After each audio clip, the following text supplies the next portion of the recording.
कैसे हो बच्चों? अच्छे से पढ़ाई कर रहे हो? चलो, आज एक नया टॉपिक है। ये पोटेंशियल एनर्जी का भी टॉपिक है। ये हमारा पोटेंशियल एनर्जी का लास्ट टॉपिक होगा। इसके बाद पोटेंशियल एनर्जी खत्म, उसके बाद हम स्टार्ट करेंगे कैपेसिटेंस। ठीक है, तो हमने क्या देखा था पहले में कि पोटेंशियल एनर्जी होता क्या है, उसका पूरा इंट्रोडक्शन देखा था। एक सिंगल चार्ज की वजह से कितना पोटेंशियल एनर्जी होगा। दूसरे वीडियो हमने क्या देखा पोटेंशियल एनर्जी के कि अगर हम एक पोटेंशियल चार्ज को अगर इलेक्ट्रिक फील्ड में रखेंगे तो उसकी वजह से वहां पे कितना पोटेंशियल एनर्जी जनरेट होगा। ठीक है, ये देखा था, अच्छे से डेरिवेशंस किए थे, क्वेश्चन किए थे। अब स्टार्ट करते हैं एक नया टॉपिक।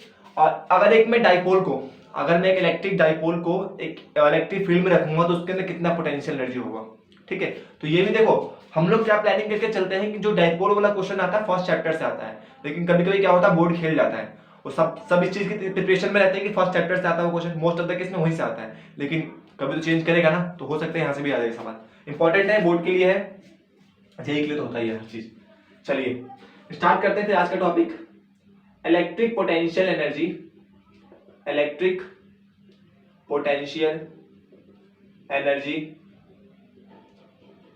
कंसेप्चुअल है, ध्यान से देखना। Electric potential energy in due to electric dipole in electric field, electric uniform electric field. ठीक है, यूनिफॉर्म यहां पर वर्ड डाल रहे हैं, यूनिफॉर्म इलेक्ट्रिक फील्ड में। चलिए जी, तो कुछ बातें थोड़ी सी रिकॉल कर लेते हैं। अगर मेरे पास एक यूनिफॉर्म इलेक्ट्रिक फील्ड था, लेट्स सपोज ये मेरे पास यूनिफॉर्म इलेक्ट्रिक फील्ड है। यहां पे अगर मैंने एक डाइपोल रखा, लेट्स सपोज ये थीटा एंगल पे है, यहां पे प्लस क्यू चार्ज, यहां पे माइनस क्यू चार्ज, तो इसके पे जो नेट फोर्स होता था कितना होता था, याद है? नेट फोर्स कितना होता था? 0 होता था, क्योंकि इस पे इधर फोर्स लगता है पॉजिटिव चार्ज की तरफ, नेगेटिव चार्ज की तरफ इधर फोर्स लगता, इधर की तरफ फोर्स लगता, तो नेट फोर्स तो कितना होता? 0 होता। लेकिन इनका लाइन ऑफ एक्शन सेम नहीं था, जिसकी वजह से यहाँ पे क्या लग रहा था? टॉर्क लग रहा था। टॉर्क की वैल्यू कितनी थी? पी ई साइन थीटा, जिसको हम पी क्रॉस ई भी बोलते थे। याद है? ये सब तो याद ही होगा। अच्छा, ये देखा था, हम ये भी देखा था कि टॉर्क होता था, torque try to align a dipole in direction of electric field, ये बातें हमने देखी थी, जरूरी जो यहाँ पे इंफॉर्मेशन जानना जरूरी था। अगर याद है तो अच्छी बात है, वरना थोड़ी बहुत ऊपर ऊपर बता देता हूं मैं। Torque try to align a dipole in direction of electric field. Torque हमेशा क्या चाहता था कि मैं इलेक्ट्रिक फील्ड को अपने डायरेक्शन में अलाइन कर दूं। याद है? स्टेबल इक्विलिब्रियम, अनस्टेबल इक्विलिब्रियम, ये ऐसे हो जाता था या फिर ऐसे, कि चाहता था कि जो डाइपोल है ना हमेशा मेरे ही फील्ड में रहे। इसका डाइपोल मोमेंट ये पी है। ठीक है, डाइपोल मोमेंट ऐसे है ना, ऐसे ना हो कि डाइपोल ऐसे हो। टॉर्क हमेशा यही चाहते हैं, यही ट्राई करता है। ये तो बातें थी पिछले चैप्टर की, मतलब पिछले चैप्टर की। ठीक है, इलेक्ट्रिक फील्ड में। लेकिन इस टॉर्क के इसके अंदर पोटेंशियल भी आएगा। क्यों? क्योंकि देखो यहाँ पे चार्ज है, यहाँ पे भी चार्ज है, और मैंने कल बताया था आपको पिछले चैप्टर में, पिछले लेक्चर में, कि अगर यहाँ पे कोई चार्ज होगा इलेक्ट्रिक फील्ड के अंदर तो उसकी वजह से वहां पे क्या लगेगा? पोटेंशियल एनर्जी आएगा। उसके पास क्या रहेगा? पोटेंशियल एनर्जी रहेगा। ठीक है, तो कितना पोटेंशियल एनर्जी इस डाइपोल के अंदर स्टोर हो रहा है, इस डाइपोल की वजह से कितना पोटेंशियल एनर्जी बन रहा है, हमें वो निकाल के बताना है। ठीक है, चलो स्टार्ट करते हैं फिर। अभी बातें लिखेंगे। इलेक्ट्रिक फील्ड है मेरे पास ये, ठीक, ये मेरे पास यूनिफॉर्म इलेक्ट्रिक फील्ड है। यहां से एक डाइपोल है, मान लेता हूं थीटा 1 एंगल पे। किस पे है? थीटा 1 एंगल पे है। इसका लेंथ कितना है? 2l। यहां पर l, ये वाला l, यहां पे प्लस माइनस चार्ज, और यहां पे plus Q charge, minus Q charge, plus Q charge. ठीक, साइड लिख देता हूं इसको, प्लस क्यू चार्ज। ठीक है, इस दोनों का l लेंथ कितना है? 2l है। अच्छा, मैं क्या करूंगा, इसको थोड़ा सा रोटेट करूंगा, तो इस पे इधर फोर्स लग रहा होगा, इस साइड इधर फोर्स लग रहा होगा, इलेक्ट्रिक फोर्स लग रहा, नहीं लग रहा? इलेक्ट्रिक फोर्स लग रहा है। ठीक है, तो ये क्या इसको इधर घुमाना चाहता होगा, लेकिन हम क्या करेंगे, क्योंकि हमें तो डायरेक्शन ड्राइव करना है ना, फॉर्मूला ड्राइव करना है, तो हम क्या करेंगे, इसको हमें निकालना है पोटेंशियल एनर्जी। तो कैसे ड्राइव करेंगे? इसको मैं थोड़ा सा इधर घूमना चाहता है ना, मैं इसको ऐसे घुमाऊंगा, इधर की तरफ घुमाऊंगा। तो किसके अगेंस्ट वर्क कर रहा हूं? ये इसको इधर घुमा रहा है, ये इसको क्लॉकवाइज घुमा रहा है। इलेक्ट्रिक फील्ड और टॉर्क, इसके ऊपर क्या लग रहा है? टॉर्क लग रहा है ना, तो बोल सकता हूं electric field due to electric field, electrical same ही रहेगा, due to electric field dipole और रोटेट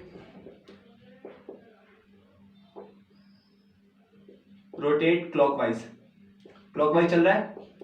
क्लॉकवाइज, रोटेट कैसा कर रहा है, क्लॉकवाइज कर रहा है, ठीक है। अच्छा हम क्या चाहते हैं, इसको उल्टा घुमाएंगे, हम क्या करेंगे, इसको घुमा के हम एंटी क्लॉकवाइज घुमाएंगे, हम एक्सटर्नल फोर्स लगा के क्या करेंगे, एक्सटर्नल फोर्स लगा के इसको हम एंटी क्लॉकवाइज लगाएंगे, क्योंकि इधर घूम रहा था, हम इसको हमने क्या किया, इसको इधर घुमा दिया, मतलब उल्टा काम किया हमने, ठीक है। इस एंगल को बोल देता हूं मैं θ2 है, कितना है, θ2 है, इस एंगल को मैं θ2 बोल देता हूं, यहां से घुमा के यहां किया, θ2 किया। अब मैं इस फोर्स के अगेंस्ट इसको घुमा रहा हूं, जो फोर्स इधर लग रहा था उसके अगेंस्ट में इसको घुमा रहा हूं, तो मुझे क्या करना पड़ेगा, वर्क करना पड़ेगा, और वही वर्क डन कैसे स्टोर होगा, एज अ पोटेंशियल एनर्जी। और पोटेंशियल एनर्जी क्या होगा मेरा, पोटेंशियल एनर्जी का फॉर्मूला पिछले चैप्टर एक्सरसाइज में देखा था, मतलब पिछले लेक्चर्स में भी, एक्सटर्नल वर्क डन या फिर किसके बराबर होता था, इलेक्ट्रिक वर्क डन के बराबर होता था, negative of electric work done के बराबर होता था, यही होता था, ठीक है। तो अगर मुझे वर्क डन मिल गया तो मुझे पता लग जाएगा इसके अंदर कितना पोटेंशियल एनर्जी हुआ है, तो मुझे इसको यहां से घुमा के यहां लाने में कितना वर्क डन करना पड़ा है, now that work done is store as a potential energy. Clear है ये चीज। अच्छा तो हमें वर्क डन निकालना है, कोई दिक्कत नहीं है, देखते हैं कैसे होता है। वर्क डन क्या होगा, अब देखो टॉर्क यहाँ पे क्या होगा, हर जगह पे क्या होगा, टॉर्क वेरिएबल होगा, क्यों, क्योंकि टॉर्क का फॉर्मूला होता है हमारा क्या होता है, मतलब कौन सा टॉर्क है ये, टॉर्क इज इक्वल टू में पी ई साइन थीटा। तो टॉर्क किसके ऊपर डिपेंड करता है, थीटा के ऊपर, तो जैसे जैसे थीटा की वैल्यू चेंज होती रहेगी टॉर्क की वैल्यू भी चेंज होगी, इसका मतलब टॉर्क कैसा है, वेरिएबल है, ठीक है। तो हम क्या निकालेंगे, छोटे छोटे वर्क डन निकालेंगे, क्या करेंगे, छोटे छोटे वर्क डन कैसे निकालेंगे, जो हमारा स्मॉल वर्क डन होता है कितना हुआ, टाउ डी थीटा। अभी डी थीटा क्यों लिखा है, अब देखो वर्क डन का एक सिंपल फॉर्मूला होता है लीनियर चार्ज के लिए, अगर चार्ज कोई लीनियरली मोशन ऊपर नीचे या फिर ऐसे रेक्टिलिनियर मोशन कर रहा है तो उस केस में क्या होता था, फोर्स इनटू डिस्प्लेसमेंट। लेकिन जब कोई चीज घूम रहा होता है, जब कोई घूम रहा होता है कोई चीज, उसके लिखते हैं टाउ टॉर्क और थीटा एंगुलर, थीटा डिस्प्लेसमेंट, कितना उसका एंगुलर डिस्प्लेसमेंट हो रहा है, ठीक है। ये डिस्प्लेसमेंट होता है लीनियर के लिए, ये डिस्प्लेसमेंट होता है एंगुलर डिस्प्लेसमेंट, ठीक है। ये तो क्लियर हो रहा होगा यार। तो हमें क्या निकालना है, ये वर्क डन निकालना। अगर मैंने वर्क डन निकाल लिया तो मुझे पता लग जाएगा कितना होता है ये। अच्छा जी, वर्क डन कैसे निकलेगा, तो मुझे तो वर्क डन निकालना है, ठीक है। अच्छा ये कहानी लिख लेना कि लिख ही देता हूँ इस चीज को यार, ठीक है। A dipole of a line 2L लिख लेना है, चाहो तो लिख लो, a dipole of a line 2L place in a uniform electric field with an angle of θ1, ठीक है।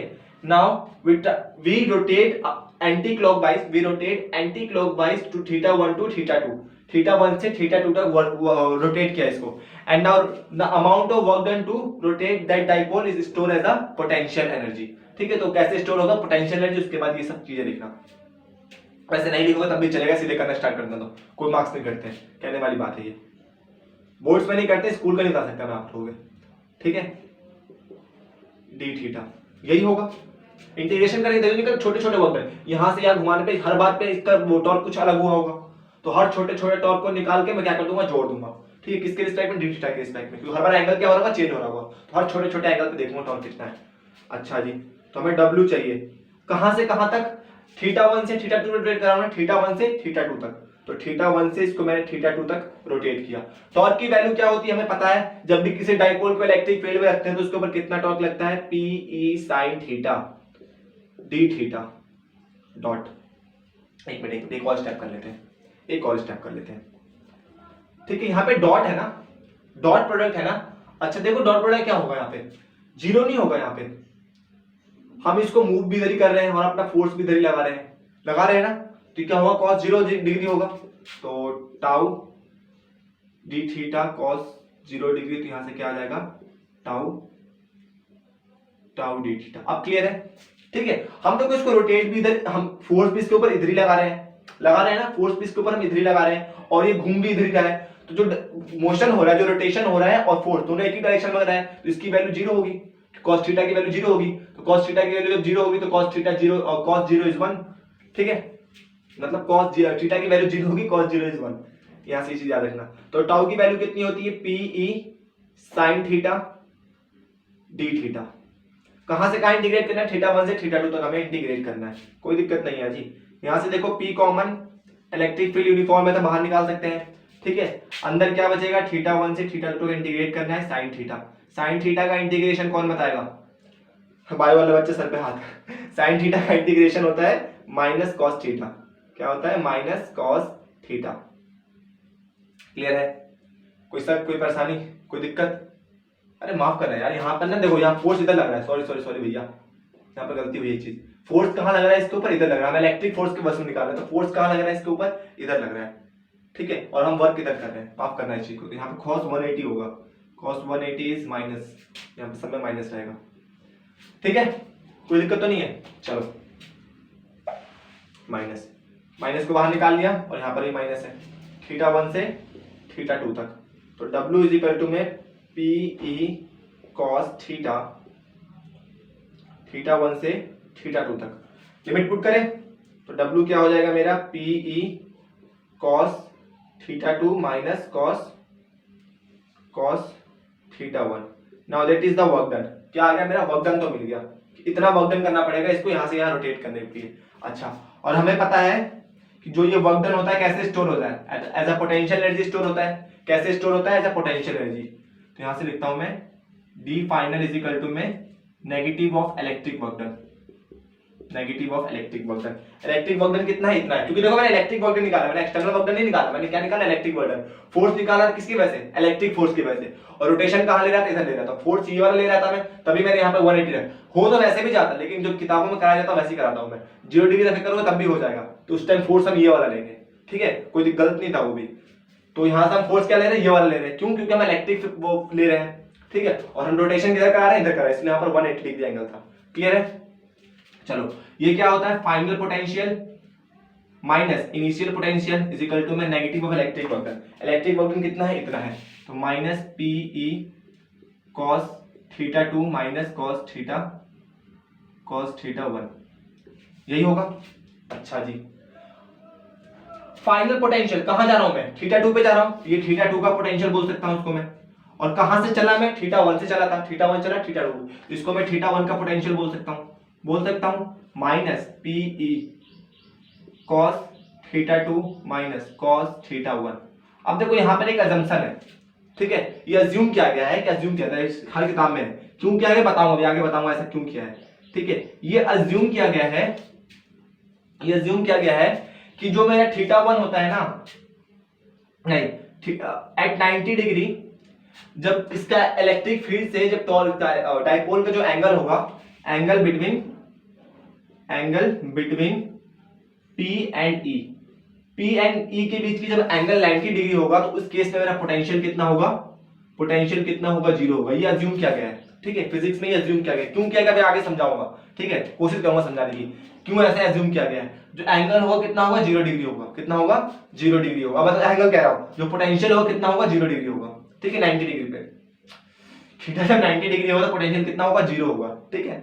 चलो जी, और ये भी अज्यूम किया गया है कि जो θ1 है मेरा, उसको मैं 90 पे लेट कर लूंगा, लेट कर ले, क्यों, क्योंकि हमें किसी एक पॉइंट पे निकालना है ना, यहाँ पे θ1 भी आ रहा है, θ2 भी आ रहा है, तो बात बन नहीं रहा, ये मतलब ये एक्सप्रेशन याद करना कुछ अच्छा लग रहा, तो उन्होंने क्या किया, पॉइंट माना कि लेट करनी है उन्होंने कि जो θ1 है 90 डिग्री पे है, ठीक है, वहां से उन्होंने ड्राइव किया, क्योंकि उनको एक चीज के लिए चाहिए था, इसलिए ऐसा कर रहे हो, दिमाग लगा रहे हैं, ठीक है, डेरिवेशन करने के लिए। अब कुछ चीजों का ना इसमें करना पड़ता है, जो भी डेरिवेशन होता है ना, बहुत सारे टर्म्स एंड कंडीशंस पे ड्राइव होता है, ठीक है, तो वही एक टर्म्स एंड कंडीशन समझ सकते हो, इसी को हर चीज की कंडीशन होती है, दुनिया में हर चीज की कंडीशन नहीं है। हाँ चलो खैर, तो इसको मैं θ2 बोल रहा हूं, ठीक है, माइनस इसको मैं θ90 बोल देता हूं, PE माइनस का cos θ2 माइनस cos 90, θ1 को मैंने क्या माना, 90 माना है, तो cos 90 इज 0, cos θ2 को मैं θ बोल दूं किसी, चलो इसको θ ही रहने दो, θ2 इज इक्वल टू में माइनस PE, ये 0 cos θ2, देखो यहां पर भी θ2, यहां पर भी θ2, ठीक है, दोनों में सेम रहा, इसको मैं ऐसे लिख सकता हूं, cos पोटेंशियल एट किसी भी θ डिग्री पे, जो पोटेंशियल होगा किसी भी θ डिग्री पे, कोई दिक्कत नहीं है, ठीक है, कोई सा भी एंगल हो, माइनस PE cos θ। इसका मतलब जब मैं किसी भी डाइपोल को एक यूनिफॉर्म इलेक्ट्रिक फील्ड में प्लेस करूंगा, तो उसके अंदर इतना पोटेंशियल जनरेट होगा किसी एक एंगल पे, मान लो इसको मैंने θ1 एंगल पे रखा, तो यहाँ पे कितना पोटेंशियल लग रहा है, तो U इज इक्वल टू में माइनस PE cos θ1, इसको मैंने θ2 एंगल पे रखा, तो माइनस PE cos θ2, इसको मैंने 90 डिग्री एंगल पे रखा, तो माइनस PE cos 90, ठीक है, अब यहाँ पे देखो दो एंगल आ रहे थे, ठीक है, तो यहाँ से प्रॉब्लम हो रही थी, तो इसलिए साइंटिस्टों ने दिमाग लगा कि ये चीज किया, ठीक है, थोड़ा बहुत अज्यूम किया, और ये अज्यूम क्यों किया, ऐसे तुक्के में नहीं करते वो लोग, ऐसे नहीं बोल रहे कि हमारी मर्जी, ये हमारी मर्जी वाला कहानी थोड़ा बहुत बता रखा उन्होंने, ठीक है, इस लेवल पे जितना समझ सकते हैं समझाऊंगा मैं। पॉज से नोट करो, डेरिवेशन है, ये एग्जाम में आ सकता है, ठीक है, बहुत रेयर चांसेस होता है आने का, लेकिन ज्यादातर टाइम वो आता है, लेकिन कभी कभी ये भी आ जाता है, ठीक है, तो ये भी इंपॉर्टेंट है डेरिवेशन। और बोर्ड का सरप्राइज देने का आदत है, किस साल पेपर क्या बनाएंगे किसी को नहीं पता होता। चलो पॉज करके नोट करो, कर लिया?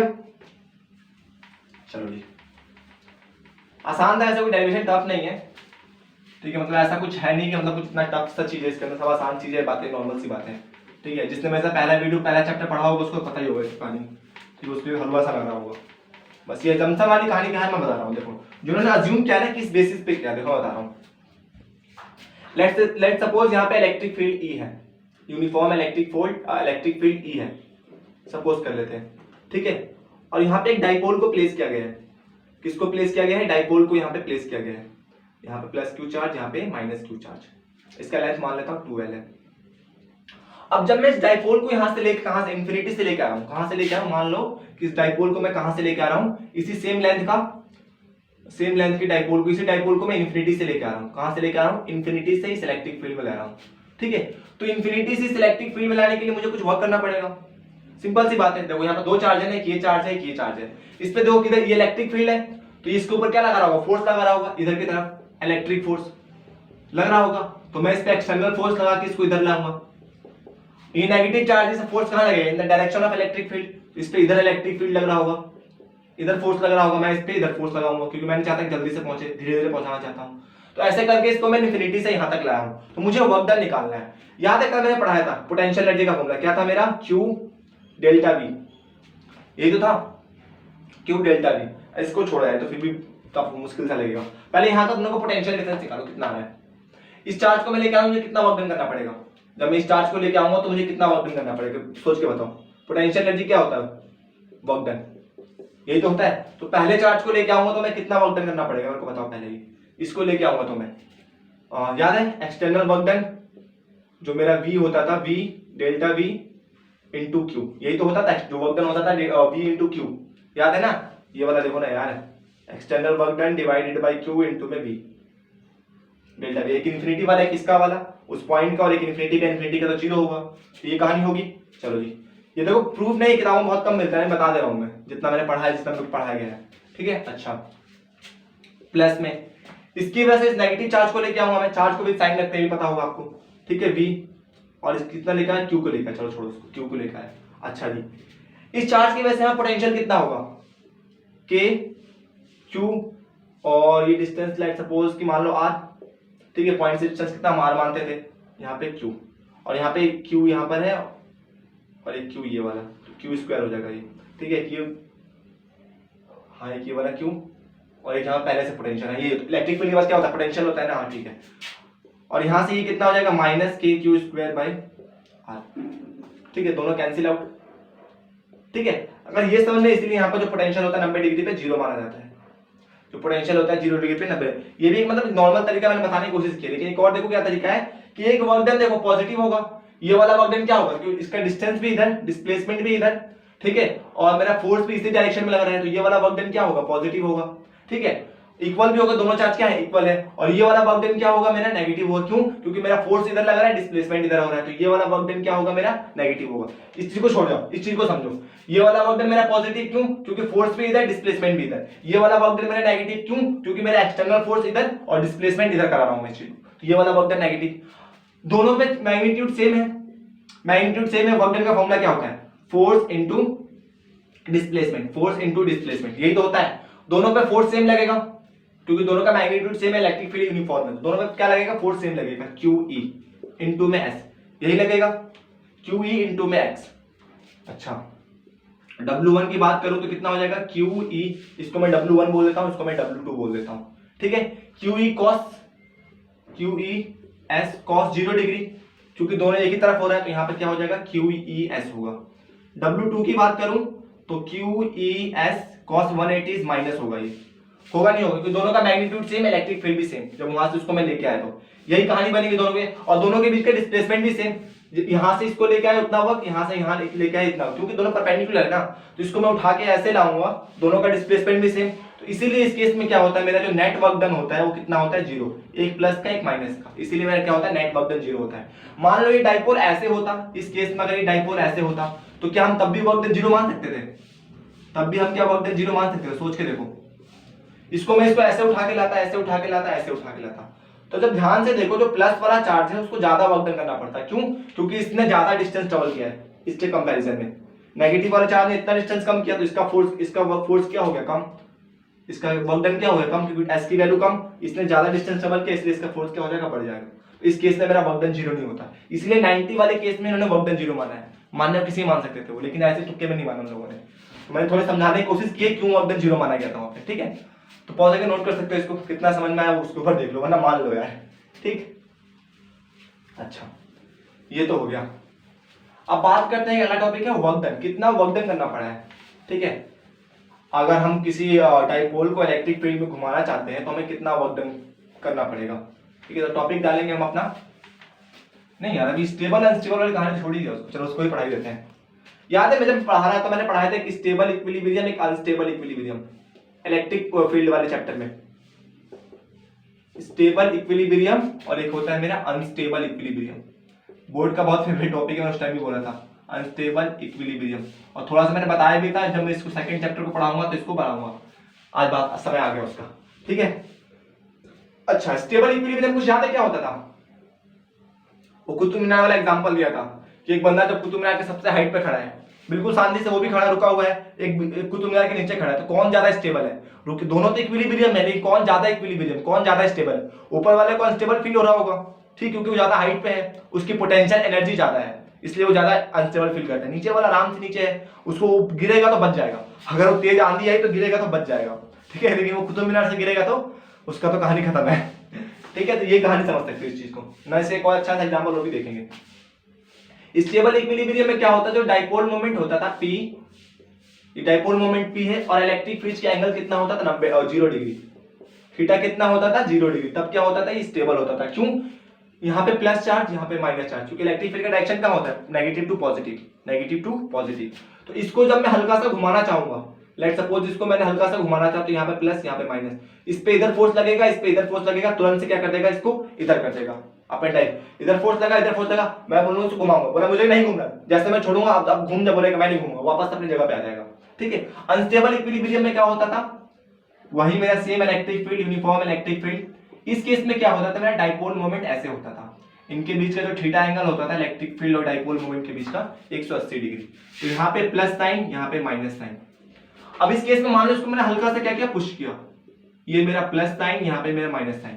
अभी देखो इस पे इधर फोर्स लग रहा है, इधर फोर्स, नेट फोर्स 0, और दोनों सेम लाइन ऑफ एक्शन में है, तो इसके ऊपर कोई टॉर्क नहीं लग रहा। इस केस में क्या है? इस केस में स्टार्टिंग में F net 0, F net 0, torque net भी 0, फोर्स भी 0, टॉर्क भी 0। स्टार्टिंग में एंगल 0 डिग्री है, जब एंगल 180 डिग्री हमेशा रहेगा, ये हमेशा बात है।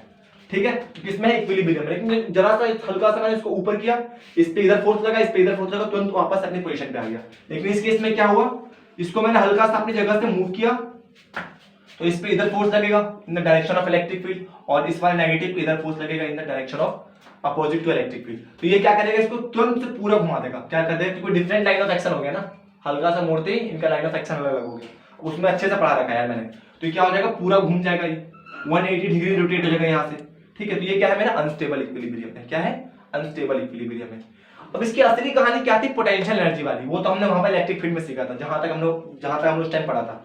अब इसकी असली कहानी है पोटेंशियल एनर्जी वाली। लेट्स सपोज कि मेरे पास एक बॉल है, ठीक है, बहुत बड़ा बॉल है, ठीक है, या कोई कुछ भी बोल सकते हो, गोल सी कोई चीज है। इसके ऊपर मैंने एक छोटा सा बॉल प्लेस किया और एक मैंने यहाँ पे बॉल प्लेस किया, तो बताओ कौन ज्यादा स्टेबल है? अगर मैं इसको अपनी जगह से डिस्प्लेस कर रहा हूं तो थोड़ी देर बाद वापस ये अपनी जगह इधर जाएगा, एक समय बाद आकर अपनी जगह पे रुक जाएगा। अच्छा, इसको मैं हल्का सा टच करूंगा तो ये क्या होगा? वापस से घूमेगा और कहीं यहां जाएगा, फिर वापस यहाँ के यहाँ रुकेगा। तो ये वापस अपनी जगह पे नहीं जा पा रहा है, ये वापस अपनी, देखो ये क्या था, इसको मैंने हल्का सा जगह प्लेस किया, वापस अपनी जगह पे आ गया। क्या ये वापस अपनी जगह पे आया? नहीं आया। ये अपनी वापस जगह पे आया? नहीं आया। क्यों? क्योंकि मैंने हल्का सा इसको पुश किया, पूरा गोल घूम गया, अपनी पोजीशन ही चेंज कर ली। तो इसने भी क्या किया? अपना पोजीशन चेंज कर लिया। ठीक है, क्यों? क्योंकि इसके पास पोटेंशियल एनर्जी ज्यादा है। इसके पास पोटेंशियल क्या होता है? mgh, gravitational potential energy, mgh होता है। तो इसके पास हाइट ज्यादा तो पोटेंशियल एनर्जी ज्यादा, इसके पास हाइट कम तो पोटेंशियल एनर्जी भी कम। ठीक है, तो असली कहानी पोटेंशियल एनर्जी के पास है। एक बात याद रखना, केमिस्ट्री में, फिजिक्स में, मैथ में या फिर जनरल लाइफ में, जिसके पास एनर्जी कम होती है उसके पास पोटेंशियल भी क्या होता है, स्टेबल होता है। अब मुझे कोई 2 दिन से खाना नहीं देगा तो मैं क्या क्रिकेट खेल पाऊंगा, क्या मैं तुम्हें पढ़ा पाऊंगा? क्यों? क्योंकि मेरे पास एनर्जी नहीं है, पोटेंशियल नहीं है। ठीक है, तो मैं क्या रहूंगा, स्टेबल एक जगह घर में बैठा रहूंगा। लेकिन मैं ज्यादा खाना खा लिया, ज्यादा खाना भी तो खाना बोल था, ठीक है, मैंने मतलब हेल्दी खाना खा लिया फुल, ठीक है, फुल बढ़िया से जूस पी के मतलब फुल पोटेंशियल से भरा हूं, तो मैं क्या रहूंगा, अनस्टेबल रहूंगा। कभी मैं तुम्हें पढ़ाऊंगा, कभी उनको मतलब यहाँ कूदूंगा, क्रिकेट खेलूंगा, कूद फान करता रहूंगा। ठीक है, जिसके पास जितनी ज्यादा एनर्जी वो उतना ज्यादा अनस्टेबल, जिसके पास जितनी कम एनर्जी वो उतना ज्यादा स्टेबल। ठीक है, डे टू डे लाइफ का भी कहानी है, केमिस्ट्री में खास करके ज्यादा यूज होता है। तो ये क्या, आप देखो इस केस में कितना पोटेंशियल होगा, पोटेंशियल एनर्जी क्या होता है, माइनस पीई कॉस थीटा। याद कर लो इस फॉर्मूले को, माइनस पीई कॉस थीटा। इस केस में थीटा कितना है, 0 डिग्री, तो minus PE cos 0, minus PE cos 0। ठीक है, तो माइनस पीई कॉस 0 इज 1। ठीक है, तो इस केस में पोटेंशियल क्या आया, माइनस में आया। इस केस में देखते हैं पोटेंशियल, तो PE minus PE cos 180, cos 180 is minus 1, minus PE minus 1, तो ये कितना हो जाएगा मेरा, पीई हो जाएगा। किसका पोटेंशियल कम, इसका पोटेंशियल कम या इसका पोटेंशियल कम? इसका पोटेंशियल कम क्योंकि माइनस में है। ठीक है, यहां से लिख सकते हैं when dipole, ये लिखने की जरूरत नहीं है, बस ये करना पड़ेगा एग्जाम में आएगा। तो when dipole place at a angle 0 degree, या फिर पैरेलल बोल सकते हो, 0 डिग्री बोल दो या फिर इसको पैरेलल बोल दो। ठीक है, parallel to electric field they are in stable equilibrium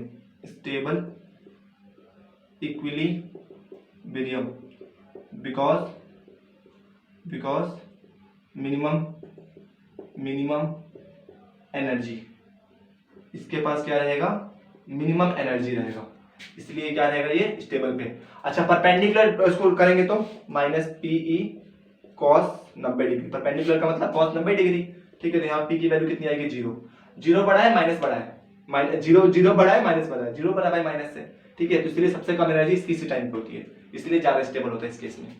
clear है, तो ये था स्टेबल अनस्टेबल इक्विलिब्रियम। अगर बोर्ड के एग्जाम में आता तो इस तरीके से करोगे ज्यादा बेनिफिट रहेगा, मैं इस बात को बता दे रहा हूँ। ठीक है, अगर बोर्ड में अनस्टेबल स्टेबल इक्विलिब्रियम का आता है ना, तो यहाँ से करना ज्यादा अच्छा रहेगा, पोटेंशियल एनर्जी और एटम।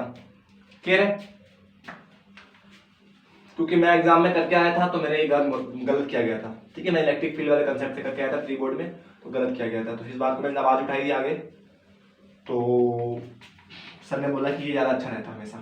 ठीक है, वो बात सही थी बिल्कुल। अगर हमें बोर्ड में आता है तो हमेशा हमें इसी मेथड से करना होता है, हमेशा नहीं, करो तो ज्यादा अच्छा रहेगा।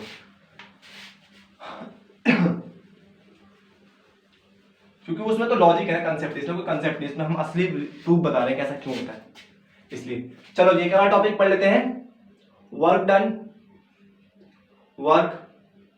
Done to rotate electric dipole, ऐसे लिख दूं? ठीक है, इलेक्ट्रिक डाइपोल, चलो यार, इलेक्ट्रिक डाइपोल फ्रॉम θ1 टू θ2, θ1 से θ2 पे इसको रोटेट करने में मुझे कितना वर्क डन करना पड़ेगा। ठीक है जी, तो मैंने बताया था चेंज इन पोटेंशियल एनर्जी किसके बराबर होता है, वर्क डन के बराबर होता है, या फिर एक्सटर्नल वर्क डन या फिर वर्क डन बोलो। ठीक है, किसके बराबर होता है, वर्क डन के बराबर, या फिर इलेक्ट्रिक वर्क डन बोल दो। ठीक है, negative of electric work done, कुछ भी बोल दो, तुम्हारी मर्जी है। Negative of electric work done, sorry electric बोल रहे, नेगेटिव पहले ले चुका था। ठीक है, कितना होता था change in potential energy, work done का फॉर्मूला क्या होगा, चेंज इन पोटेंशियल एनर्जी कितना होता था, final potential minus initial potential, यही तो होता है change in potential, final potential minus initial potential. अच्छा जी, फाइनल पोटेंशियल क्या है, θ2, कितना है, θ2, इसका मतलब minus PE cos θ2, initial potential θ1, तो माइनस पीई कॉस θ1, यही कहानी होगा, कॉस θ1, अंदर माइनस मल्टीप्लाई, तो W इज इक्वल टू में minus PE cos θ2 plus PE cos θ1। ठीक है, तो W कितना आ जाएगा मेरा, PE cos θ1 minus PE cos θ2। तो मुझे किसी डाइपोल को एक इलेक्ट्रिक फील्ड में, यूनिफॉर्म इलेक्ट्रिक फील्ड में मूव करने के लिए मुझे इतना वर्क डन करना पड़ेगा। ठीक है, θ1 से मैं θ2 पे जा रहा हूँ, ये सब मत याद करो, कुछ याद मत करो, बस ये चीज याद रखना कि जो मेरा पोटेंशियल एनर्जी होता है, चेंज इन पोटेंशियल एनर्जी किसके बराबर होता है, वर्क डन के बराबर होता है। इस चीज को याद रखना, सारे क्वेश्चन करेंगे अभी, ठीक है। बस पॉज करके नोट करो, आप थोड़ा क्वेश्चन करते हैं अच्छे से। कर लिया? चलो जी आगे बढ़े, स्टार्ट करते हैं पहले क्वेश्चन से, ठीक है। 4-5 क्वेश्चन है, ज्यादा क्वेश्चन नहीं है आज, क्योंकि इस पे जितने भी क्वेश्चन आ सकते थे मैंने कराया है, कोशिश किए कराने की, ठीक है। चलिए क्वेश्चन 1 देखते हैं आज का। मेरे पास एक इलेक्ट्रिक फील्ड है जिसकी इंटेंसिटी है E इक्वल टू में 10⁴ न्यूटन पर कूलम। ये क्या है, इसकी इंटेंसिटी है, एक इलेक्ट्रिक फील्ड की इंटेंसिटी इतनी है। इसके अंदर एक डाइपोल प्लेस करना है मेरे को, इसके अंदर मान लो एक डाइपोल रखा है, डाइपोल है मेरे पास P, इसका डाइपोल मोमेंट है 3.8 इंटू 10⁻⁻8, क्या होता था जो भी यूनिट और मतलब हद है। डाइपोल क्या होता था मेरा याद है, Q इंटू में 2L, तो कूलम्स मीटर, यही तो होता था डाइपोल की यूनिट, कूलम्स मीटर, ठीक है, कूलम्स मीटर, कोई दिक्कत तो नहीं है। हमें क्या करना है, इसको रोटेट करना है फ्रॉम स्टेबल इक्विलिब्रियम से अनस्टेबल इक्विलिब्रियम से। मतलब स्टेबल इक्विलिब्रियम मतलब ये स्टार्टिंग में ऐसे था, स्टार्टिंग में कैसे था, इसका डाइपोल मोमेंट इधर की तरफ था, इसको मुझे रोटेट करके, एंगल शुरू में कितना है 0 डिग्री, थीटा कितना शुरू में 0 डिग्री, इसको रोटेट करके मुझे उल्टा कर देना है, मतलब ये कर देना है रोटेट करके, तो मतलब θ0 से θ180 तक मुझे रोटेट करना है। तो इसको रोटेट करने में मुझे कितना वर्क डन लगा है वो बताना है। इस डाइपोल को स्टेबल इक्विलिब्रियम से अनस्टेबल इक्विलिब्रियम में मुझे रोटेट करना है, तो इसके रोटेशन में मुझे कितना वर्क डन करना पड़ेगा इस इलेक्ट्रिक फील्ड के अंदर, ठीक है, तो मुझे वो बताना है। तो सिंपल सा फॉर्मूला, कुछ दिक्कत की बात नहीं है। जो मेरा एक्सटर्नल पोटेंशियल एनर्जी होता है, चेंज इन पोटेंशियल एनर्जी किसके बराबर होता है, वर्क डन के बराबर। मुझे क्या निकालना है, वर्क डन निकालना है। चेंज इन पोटेंशियल एनर्जी मतलब final potential minus initial potential. कहां जा रहा हूं मैं, स्टेबल इक्विलिब्रियम से अनस्टेबल इक्विलिब्रियम में, मतलब θ180 पे जा रहा हूं मैं, ठीक है। तो W इज इक्वल टू में minus PE cos 180, final potential तो ये होगा ना, तो जब पूरा मुड़ जाएगा तो थीटा कितना हो जाएगा 180 हो जाएगा, माइनस इनिशियल पोटेंशियल, तो PE cos 0, इनिशियली कितना था cos 0 था, अच्छा, तो W कितना हो जाएगा मेरा, माइनस थीटा इस प्लस का हो जाएगा क्योंकि cos 180 की वैल्यू -1 और प्लस ये हो जाएगा, तो PE, तो W कितना हो जाएगा इस केस में मेरा 2PE, ठीक है। वैल्यूज पुट कर दो, W की वैल्यू पुट करो कितनी है, ठीक है 2, P की वैल्यू 3.2 इंटू 10⁻⁻8, E की वैल्यू कितनी है 10.4, 10⁻4, तो यहां से हो जाएगा मेरा 3.4, 6.4 इंटू 10⁻⁻4 जूल। ये वर्क डन होगा इसको स्टेबल इक्विलिब्रियम से अनस्टेबल इक्विलिब्रियम में रोटेट करने के लिए। क्लियर है, कोई डाउट तो नहीं? चलो जी हो गया, पॉज नोट करो एक बार। चलो अगला क्वेश्चन करते हैं, वो भी थोड़ा अच्छा क्वेश्चन है।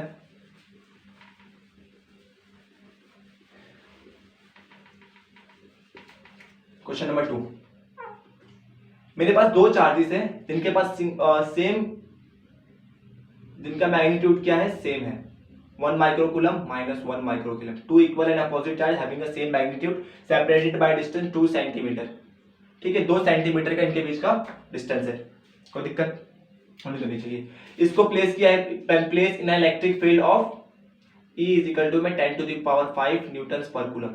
इस इलेक्ट्रिक फील्ड के अंदर मुझे इसको मैंने रोटेट किया है, हमें क्या फाइंड करना है, maximum torque, maximum torque find करना है कि मैक्सिमम टॉर्क कितना होगा, और फिर फाइंड करना है वर्क डन, फाइंड करना है वर्क डन, फाइंड करना है from work done to rotating a dipole 180 degree which start from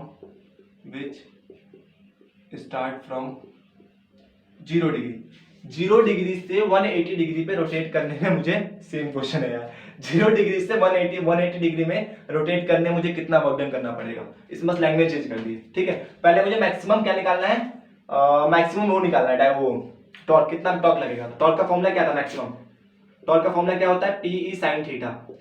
अब टॉर्क मैक्सिमम होने के लिए sin थीटा को मैक्सिमम होना पड़ेगा, sin थीटा मैक्सिमम वैल्यू कितनी होती है, 1 होती है, तो TE PE sin 90 की वैल्यू 1 होती है, ठीक है, तो PE हो जाएगा, तो मैक्सिमम टॉर्क कितना हो जाएगा, P की वैल्यू क्या होती है 2 इंटू में Q इंटू में L, यही तो होता है, माफ करना जी, Q इंटू में 2L, ऐसे लिखना आसान रहेगा, और इंटू में P, ये इंटू में मल्टीप्लाई वाला साइन है।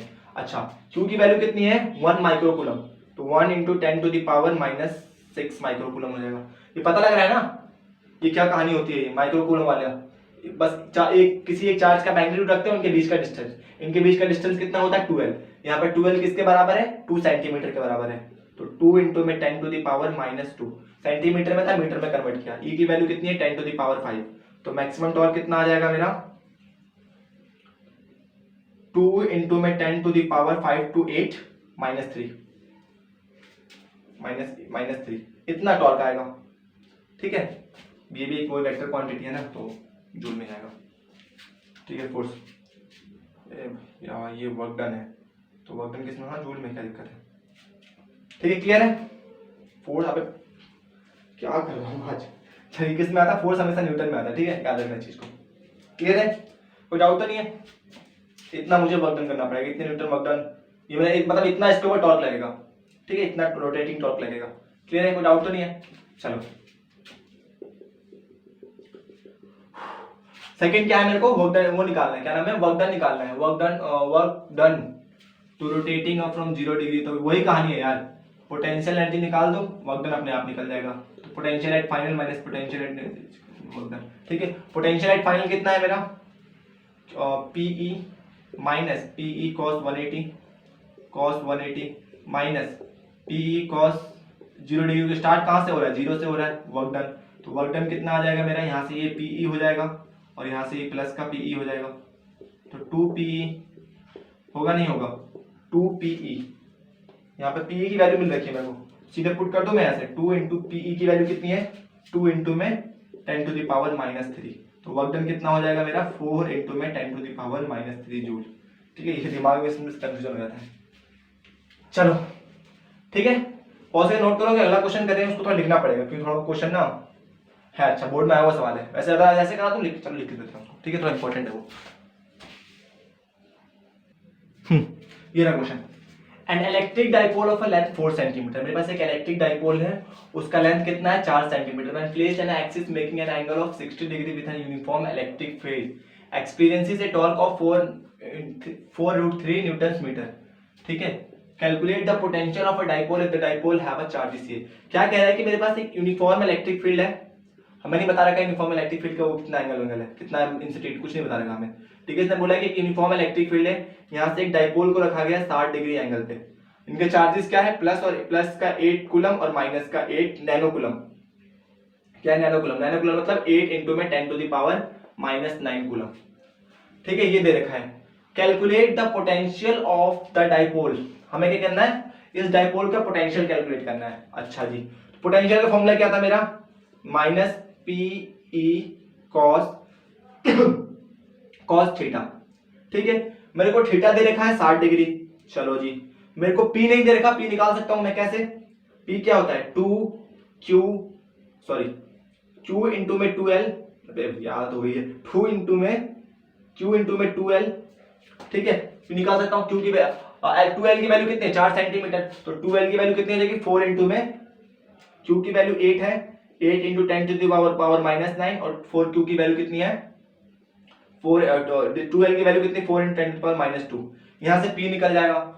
ठीक है, P निकल जाएगा तो तुम्हारा इलेक्ट्रिक फील्ड भी निकल सकता है 60 डिग्री के पास। क्यों, क्योंकि जो मेरा टॉर्क, देखो टॉर्क दे रखा है हमें, टॉर्क का फॉर्मूला क्या होता है PE sin theta, PE sin theta, sine 60 दे रखा है, तुमने P की वैल्यू निकाल ली, टॉर्क की वैल्यू दे रखी, E की वैल्यू निकल जाएगी। ठीक है, उसके बाद तुम ये निकाल दो। एक तो ये तरीका होगा जो तुम्हें इंटरनेट पे मिलेगा। ठीक है, अब एक तरीका है जो बहुत आसान है यार, मतलब कुछ करने की जरूरत ही नहीं है। टॉर्क कितना लगेगा इसके ऊपर, डाइपोल के ऊपर टॉर्क कितना लगेगा, PE sin 60 degree, sin theta मान लेता हूं, इक्वेशन नंबर 1। इस डाइपोल के ऊपर इतना टॉर्क लग रहा है इस बात को तो एग्री करते हो, इस डाइपोल के ऊपर इतना टॉर्क लग रहा है, इस डाइपोल का पोटेंशियल एनर्जी कितना होगा माइनस PE cos थीटा। होगा नहीं होगा, इसकी equation number 2। Divide equation first and two, divide equation first and two equation को डिवाइड करो तो कितना हो जाएगा, tau by potential energy is equal to में PE sin theta minus PE cos theta. होगा नहीं होगा, P से P चल बसा, E की जरूरत ही नहीं, E निकालने की जरूरत ही नहीं है, P निकालने की जरूरत ही नहीं है, सारी कहानी खत्म। टाउ कितना दे रखा मेरे को 4√3, यू हमें निकालना है। यहाँ sine theta upon cos theta minus tan theta, minus भी तो है, माइनस टेन थीटा होगा नहीं है, टेन थीटा के वैल्यू, थीटा की वैल्यू कितनी है 60 डिग्री है, तो मेरा ये यू निकालना है, इसको इधर लेकर आओ, तो यू कितना हो जाएगा मेरा 4√3 divided by tan 60 degree minus you, minus को भी नहीं छोड़ो बाद में भेज देंगे, ठीक है। tan 60 की वैल्यू होती है √3, tan 60 की वैल्यू कितनी होती है √3 माइनस यू, √3 से √3 चल बसा, यू की वैल्यू कितनी आ गई -4 जूल। बस खत्म यार, खत्म कहानी, कुछ नहीं करना। अब इसमें करोगे तो कितना लंबा कैलकुलेशन, पहले पी निकालो कैलकुलेट करके, फिर वहां से ई निकालोगे कैलकुलेट करके, ठीक है। उसके बाद फिर यहाँ पर पोटेंशियल एनर्जी पुट करके वहां से पोटेंशियल एनर्जी कैलकुलेट करोगे, करके देखना वही आंसर आएगा, ठीक है। बोर्ड में इस तरीके से कर सकते हो, कोई बनाई नहीं है, ठीक है, आंसर आएगा। क्लियर है, कोई डाउट तो नहीं, इतना आसान क्वेश्चन था, ठीक है। लेकिन हाँ इसका लैंग्वेज समझ लो, और ये बहुत इंपॉर्टेंट क्वेश्चन है बोर्ड के लिए, मतलब गिने चुने क्वेश्चन है, तीनों क्वेश्चन कराए ना, तीनों बोर्ड में आए हुए सवाल है, ठीक है। और देख लेना, अगर प्रीवियस ईयर किताब होगी आपके पास तो देख लेना, लगातार 3-4 क्वेश्चन ऐसे दिए हुए हैं, ठीक है, नोट करो क्वेश्चन। चलिए जी अगला क्वेश्चन, ठीक है। ये जेईई मेंस में आ सकता है सवाल, या फिर आया हो मुझे याद नहीं आ रहा, लेकिन इंपॉर्टेंट सवाल है, not for board point of view, for competition point of view, ठीक है। An electric dipole is held perpendicular to a uniform electric field. एक इलेक्ट्रिक फील्ड, एक इलेक्ट्रिक डाइपोल दे रखा है, उसको परपेंडिकुलरली रखा गया है, किसके फील्ड में, एक यूनिफॉर्म इलेक्ट्रिक फील्ड में परपेंडिकुलर प्लेस किया गया है, ठीक है, as shown in figure, as shown नीचे दे रखा जो, ठीक है। And dipole released, dipole and नहीं हो सकता है, dipole release and free to rotate about its centre. Dipole को छोड़ दिया गया, रिलीज किया गया, ठीक है। यहाँ पर मतलब ऐसे था, इसको रिलीज कर दिया गया, पहले पकड़ के रखा था, इसको छोड़ दिया गया, तो ये क्या है, फ्री टू मूव है about it centre, free to move है, अपने सेंटर के अलोंग मूव करना चालू कर देगा, गोल गोल घूमना चालू कर देगा, जैसे भी घूमेगा वो हमें लिखा था, ठीक है। मूव अबाउट इट्स सेंटर, अपने सेंटर्स के अबाउट ये रोटेट करना चालू कर देगा, रोटेट बोल रहा है उसने। Find the angular velocity of dipole when it is at 60 degree inclination with the electric field. हमें इसकी एंगुलर वेलोसिटी बताना है कब, जब ये इलेक्ट्रिक फील्ड से 60 डिग्री की इंक्लिनेशन पे आ जाए, जब ये इलेक्ट्रिक फील्ड से 60 डिग्री के इंक्लिनेशन पे आ जाए, तो मुझे उस समय इसका क्या बताना है, एंगुलर वेलोसिटी बताना है। Angular velocity is what, omega, omega, तो मुझे इस ओमेगा की वैल्यू बतानी है, कोई दिक्कत नहीं, बहुत आसान काम है। तो कैसे होगा, अब मुझे काइनेटिक वेलोसिटी निकालना है, कैसे निकालेंगे, law of conservation of energy, law of conservation of energy, law of conservation of energy चल रहा है ना, दोबारा से बंद नहीं हो गया, नहीं, law of conservation of energy, law of conservation of energy, law of conservation of energy क्या कहता है भैया, बता दो जरा। इनिशियल पोटेंशियल एनर्जी जब 90 डिग्री पे है, इनिशियल काइनेटिक एनर्जी जब 90 डिग्री पे है, ठीक है, इक्वल टू में फाइनल पोटेंशियल एनर्जी जब 60 डिग्री पे है, प्लस में फाइनल काइनेटिक एनर्जी जब ये 60 डिग्री पे है, ठीक है। अच्छा जी, जब 90 डिग्री पे होगा तो पोटेंशियल कितना होगा, जल्दी बताओ, अभी स्टार्टिंग में बताया था, जब भी कोई डाइपोल इलेक्ट्रिक फील्ड में 90 डिग्री पे होता है, उसका पोटेंशियल कितना होता है, 0, क्योंकि cos 90 की वैल्यू 0, ऐसे लाइट भी कर रखा था, जंक्शन ही है फिजिक्स का। अच्छा, काइनेटिक एनर्जी कितना होगा, शुरू में रेस्ट पे है जी 0, शुरू में रेस्ट पे है तो 0, इसका मतलब ये दोनों कहानी तो 0 हो गई। ये देखते हैं इसकी क्या कहानी है। 60 डिग्री है, पोटेंशियल कितना होगा, minus PE cos 60, minus PE cos 60, तो कितना हो जाएगा, माइनस पी की वैल्यू नहीं दे रखी, चलो ई की वैल्यू हमें नहीं पता, यूनिफॉर्म इलेक्ट्रिक cos 60 की वैल्यू इज 1/2, तो कितना हो जाएगा, u इज इक्वल टू में माइनस पीई 2, यही होगा, cos 60 की वैल्यू 1/2। अब निकालते हैं 90 डिग्री पे काइनेटिक एनर्जी कितना होगा। तो देखो ये काइनेटिक एनर्जी लीनियर तो है नहीं, तो यहाँ पर हम 1/2 mv² तो लगाएंगे नहीं, क्यों, क्योंकि ये रोटेट कर रहा है, तो रोटेशन वाला काइनेटिक एनर्जी की हमें एंगुलर वेलोसिटी पूछा है, ठीक है। तो रोटेशन वाला काइनेटिक एनर्जी क्या याद है, एंगुलर के लिए मोमेंट ऑफ इनर्शिया इनटू में ओमेगा स्क्वायर, यही तो था मोमेंट ऑफ इनर्शिया, ठीक है, आई मोमेंट ऑफ इनर्शिया इनटू में ओमेगा स्क्वायर, यही कहानी था एंगुलर वाले केस में, ठीक है। आई निकालने का मैंने ट्रिक बताया था, मतलब ट्रिक क्या हुई, तरीका ही होता है। आई क्या होता है, अगर हमें आई निकालना है, आई नेट d2 हमें i1 फाइंड करना पड़ेगा, i2 फाइंड करना पड़ेगा। कैसे निकालते हैं, इसके सेंटर से, इसके एक्सिस से, जहां से ये रोटेट कर रहा है, about its axis, rotation about of axis, rotation of axis, ठीक है, जहां से सेंटर से रोटेट कर रहा है ना, यहां से ये मान लेते हैं इसका लेंथ कितना है, 2l है, यहां से ये वाला लेंथ कितना होगा, क्योंकि p की वैल्यू 2 की वैल्यू होता तो है, ठीक है, एक जनरल हम 2l ही मानते हैं, तो ये मेरा कितना होगा बताओ, ये l लेंथ होगा, इस पे जो चार्ज है इसका मास m मान लेता हूं मैं, कितना हो जाएगा मेरे इस केस में, i1 की वैल्यू ml² होगा, नहीं होगा, ये लेंथ l है इसके यहाँ सेंटर तक, इसका मास m है। पहले वीडियो में अच्छे से पढ़ाएगा पहले चैप्टर में चीज को, ठीक है। और यहाँ पे ml स्क्वायर, तो आई कितना हो जाएगा यहाँ पे 2 ml स्क्वायर, दोनों का मास सेम, दोनों का लेंथ भी सेम, तो इसीलिए 2 ml स्क्वायर रख दे यहाँ पे, ठीक है। तो यहाँ पे ये 0 प्लस में काइनेटिक एनर्जी 90 पे 0, पोटेंशियल एनर्जी माइनस का 1/2 Pe2, और काइनेटिक एनर्जी कितना है 2 ml स्क्वायर। क्लियर है? यहां से इसको इधर लेके आओ तो कितना हो जाएगा मेरा, यहां से इसको इधर आएगा प्लस का Pe अपॉन में 2 इज इक्वल टू में 2 ml स्क्वायर। P की वैल्यू क्या होती है Q इंटू में 2L, ठीक है। E की वैल्यू E रहने दो, अपॉन में 2 इज इक्वल टू में ml स्क्वायर। कोई दिक्कत कोई परेशानी तो नहीं है? चलो जी यहाँ तक तो क्लियर है। पोटेंशियल 6 डिग्री इतना होगा, ठीक है। यहाँ से 2 से 2 भी तो है यहाँ पे, यहाँ से 2 से 2 चल बसा, या 2 से 2 cos 60 की वैल्यू इतनी होती है ना 1/2, cos 60 वैल्यू 1/2, ठीक है। यहाँ 2 से 2 चल बसा, यहाँ क्या बचा QE, यहाँ पे क्या बचा एक L से L चल बसा, यहाँ पे क्या बचा 2 ml। क्या निकालना था हमें? पोटेंशियल एनर्जी निकालना, क्या निकालना था? ओमेगा। अरे यार माफ करना जी, माफ करना। यहाँ पे इसको तो मैंने आई की वैल्यू पुट कर दी। इस केस में क्या होगा मेरा पोटेंशियल एनर्जी तो निकाला ही नहीं मैंने की वाला, माफ करना जी, सॉरी। पोटेंशियल एनर्जी 90 डिग्री वाला कितना होगा मेरा, 90 डिग्री नहीं है 60 डिग्री है ये, ठीक है। 60 डिग्री वाला कितना होगा 1/2, आई की वैल्यू कितनी है 2 ml स्क्वायर और ओमेगा स्क्वायर, यही तो है। तो 2 से 2 चल बसा, तो काइनेटिक एनर्जी है 60 डिग्री कितना होगा ml स्क्वायर ओमेगा स्क्वायर। यहाँ पे वो वैल्यू पुट करेंगे, ठीक है। तो कितना हो जाएगा ml स्क्वायर ओमेगा स्क्वायर, ठीक है। तो यहाँ पे कितना उधर जाएगा, तो यहाँ क्या बचेगा मेरा ml स्क्वायर ओमेगा स्क्वायर। देखो यहाँ से मैंने वो छोड़ी सी आई की वैल्यू पुट कर दी, मेरे ध्यान से उतर गया था ये चीज, ठीक है। माफ करना इस चीज को, ml स्क्वायर ओमेगा स्क्वायर, एक L से एक L चल बसा, ये देखो ये वाला L है, ठीक है। तो एक L से एक L चल बसा, यहाँ पे एक L बचा, m नीचे आ जाएगा, यहाँ पर ओमेगा स्क्वायर, ठीक है। तो यहाँ से 2 से 2 चल बचा था, यहाँ पे 2 नीचे ठीक है। कोई दिक्कत तो नहीं है। ये 2 कहाँ से काटा था मैंने 1/2 को दोबारा से करना पड़ेगा लग रहा है, ठीक है। वो कहानी 2 ml, हाँ 2 से 2 चल बसा। अब कोई दिक्कत यहाँ पे 2 नहीं है, कोई परेशानी तो नहीं है। इस 2 से 2 कटा, देखो यहाँ पे क्या था पोटेंशियल एनर्जी इतना, मैंने यहाँ पर पुट किया, इस जगह पे क्या बनेगा Q2L इंटू में E, तो 2 से 2 चल गया, इस L से L चल गया, तो यहाँ पे था QE बचा, ठीक है। यहाँ से ml नीचे आएगा, तो QE अपॉन में ml इज इक्वल टू में ओमेगा स्क्वायर। यहाँ से ओमेगा की वैल्यू कितनी आ जाएगी under the root QE upon में ml। Now that is the angular velocity. इस वेलोसिटी से वो क्या करेगा, मूव करेगा, ठीक है। अगर ऐसे करेंगे तो ये भी एक अच्छा क्वेश्चन था, पॉज करके नोट करो इसको भी। क्लियर है? चलो एक और क्वेश्चन करें छोटा सा, वो बोर्ड के लिए कर लेते हैं। ये तो जेईई मेंस या नीट वगैरह में क्वेश्चन आएगा, अच्छा सा बात है, वो टफ नहीं था, बहुत सिंपल तरीका था यार। मतलब तुम्हें एंगुलर वेलोसिटी वो ये वाला पता होना चाहिए, इनर्शिया निकालने वाला कहानी ना हो जाएगा ये।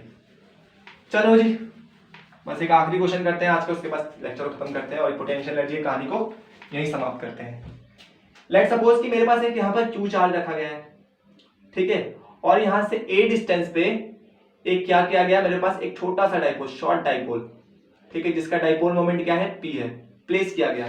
तो मुझे बताना है इस जगह पे पोटेंशियल एनर्जी इस डाइपोल में कितना, इस डाइपोल की वजह से कितना पोटेंशियल बनेगा। मुझे क्या निकालना है, पोटेंशियल एनर्जी निकालना है।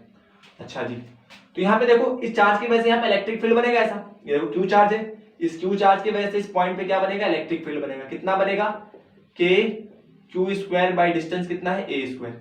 इस चार्ज की वजह से यहाँ पे इलेक्ट्रिक फील्ड बनेगा ऐसा, और एक इलेक्ट्रिक फील्ड के अंदर डाइपोल रखा गया है।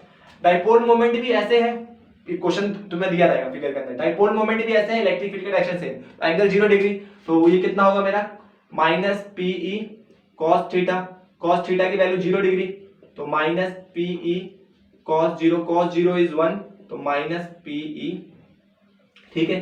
E की वैल्यू पता है मेरे को, E की वैल्यू पता है कितना, माइनस P, E की वैल्यू है K Q square by A square, इतना है। तो पोटेंशियल एनर्जी कितना हो जाएगा इस जगह पे, minus KP Q square by A square. तो इतना पोटेंशियल एनर्जी होगा डाइपोल की वजह से, ठीक है। अब तुम बोलोगे यहाँ पे अलग इलेक्ट्रिक फील्ड, यहाँ पे बहुत छोटा डाइपोल होता है, नेग्लिजिबल साइज होता है, ठीक है, ये कंपैरिजन है। तो ये बस इतना था आज के लिए, इतना ही करते हैं। फिर मिलते हैं नेक्स्ट वीडियो में, कैपेसिटेंस का टॉपिक स्टार्ट करेंगे, वो एक इंपॉर्टेंट टॉपिक है बोर्ड और जेई के लिए भी, ठीक है। तब तक इन सारे क्वेश्चन को अच्छे से कीजिए, फिर मिलेंगे नेक्स्ट वीडियो में।